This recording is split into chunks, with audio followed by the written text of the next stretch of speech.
Okay, so if I turn off my background creature right there, and I turn off his individual steam there, now I have another placement, and I have a shadow underneath that creature. And I've adjusted their lighting and everything. And I can add, with my overlay layer, here's another way I can add kind of a texture fill. I can go with one of these cloudy texture fill layers, and I can grab a bunch of it, or just duplicate it, really, and then warp it using these tools we've already used. Right? Warp it up, out. Again, to show, my goal is to show the breadth. And then using a soft 100% eraser,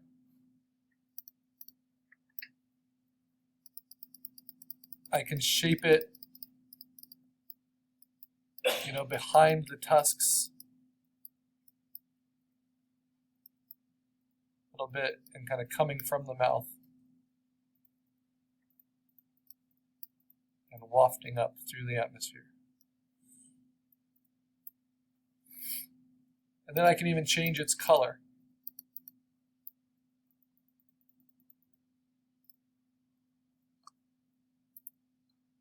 Using these adjustments.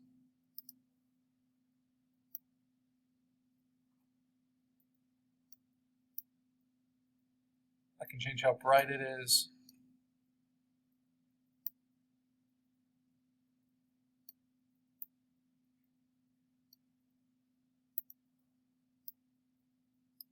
And so once you understand these components, you just have a whole lot of power that you can mess with. And if you want more of it, you can always duplicate it and double it up. That's basically what I'm working with. But just very low opacity.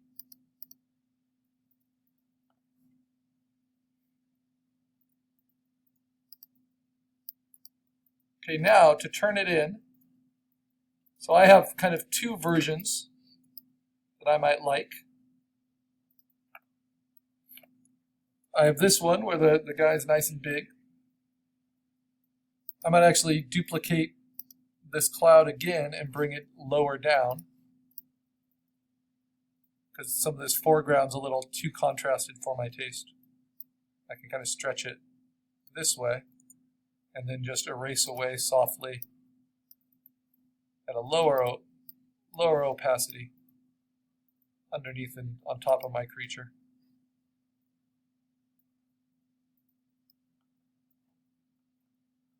And then my creature itself, I think I want to play with its levels.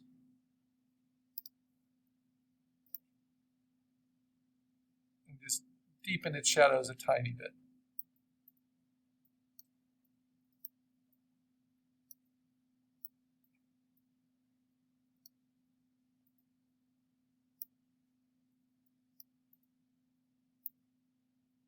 Maybe limit its highlights somewhat.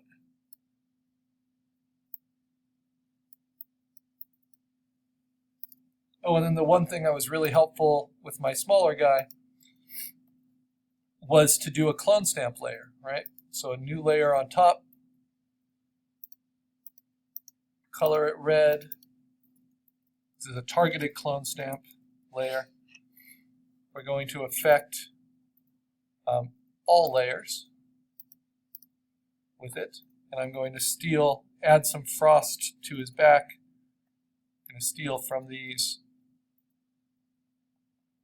kind of paint some of that frostiness onto the textures of the horns and his fins.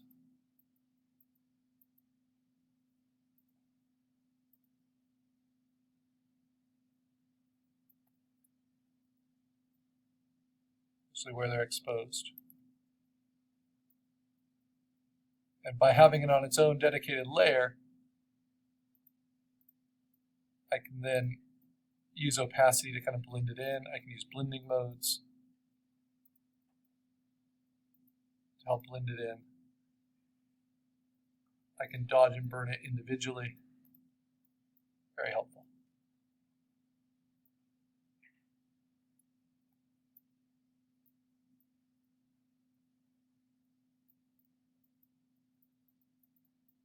You can give it a little bit of the color from some of this bluer ice.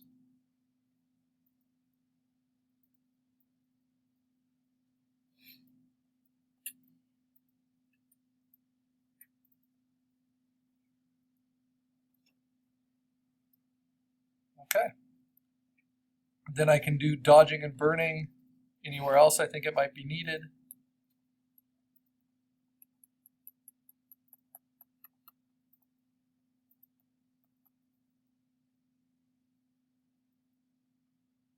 Shadows underneath. And here. You just work with it until it feels like it all makes sense.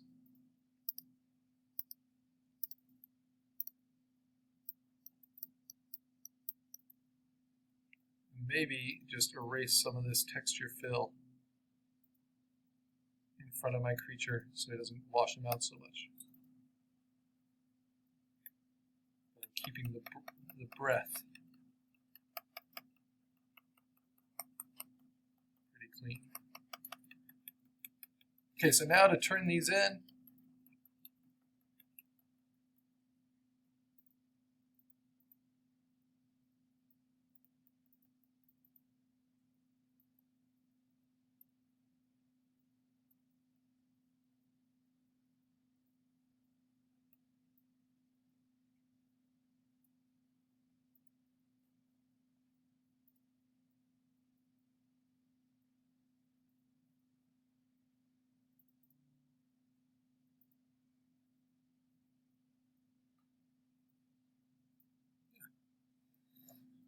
okay, now I save, update assignment 3. I'm going to turn in a few different things just so you can see. And ideally, I would want you to turn in 2 things for this assignment. So let's say this is the one I wanted to keep. Well, the first thing you would turn in, you say file save as, is a JPEG of your finished CreatureScape. So I'm going to call this version 1,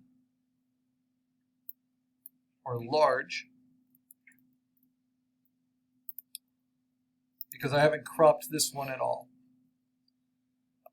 And I want to save it to the desktop. Try to keep it at 5 megabytes or smaller. I'll move that to the desktop. Okay, next, I'd like you, just so I can see the changes you made, I'd like you to make your overlay layer a normal layer. Okay. So I can see that, whether your creature is on top of it or not.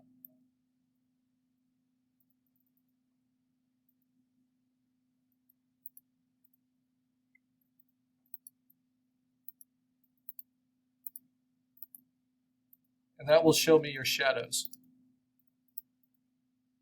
and what you did to affect it. So that's my overlay layer. Then I'm going to save that as a JPEG. And I'm going to call it overlay. Just kind of shows me the editing that you did to help the creature fit into that landscape. Not all of the editing, not all the texture fills and things, but some of it. The new stuff. All right, and then those are the 2 things I would submit. The overlay layer and then the finished CreatureScape composite.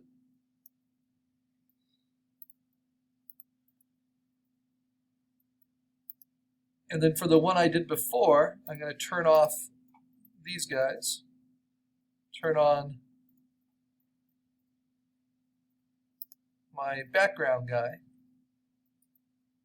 and his texture fill. Turn that down a little bit. And then I will crop it and find a better composition, because ideally I want your creature to take up at least 25% of the composition you're showing. So by using the crop tool, cropping this, I still have a fantasy landscape of my own invention with my creature in there. I'm going to save that as version 2 of my CreatureScape as a PSD, if you're going to have a cropped version. Then save it as a JPEG to the desktop.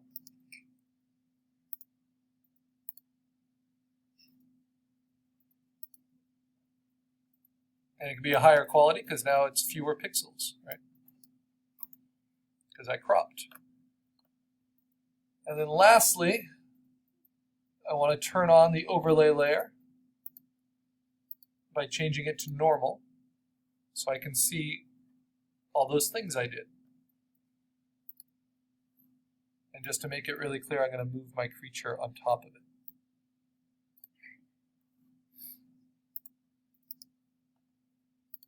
So I name that version 2 overlay as a JPEG to the desktop. So I'm going to be uploading 4 things, just because I have 2 different versions of a CreatureScape. And then when I close this, I already saved it as a PSD before I changed the overlay layer to normal, so I'll just hit not save. So here are my 2 different PSD options. One that's up close, one that's not. Just a quick reminder, because we had some labeling issues with the last assignment. You go into PhotoBucket. All the login information is in Canvas under Links. You navigate to the correct folder. I'm going to put mine into my instructor demonstrations, but you're going to go to Digital 1 Assignments, Assignment 3, CreatureScape. Just right to there. And then I'm going to put it here in my instructor demonstrations for this. You upload all of your JPEGs. Ideally, you'll have an overlay layer and the finished composite. It just helps me see the choices you made. And then, all important, you have to label them. So I'm going to start with my big overlay layer. So I'll call this, start with the semester code SP17 Carl 1. And I'm not adding anything else. No more descriptions, just that number. Keep it simple.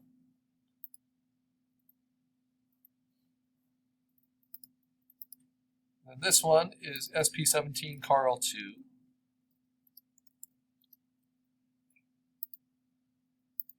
And this one is SP17 Carl 3.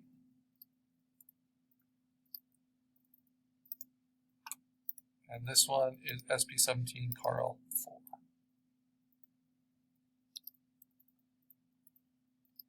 So you'll notice, even though I cropped in a lot, it still seems like an expansive setting. And that's because having a figurative element to kind of activate the space, this almost looks too busy, can really help the eye to explore the setting. So sometimes, once you have the skills, it's pretty easy to do multiple versions. All right, that's it.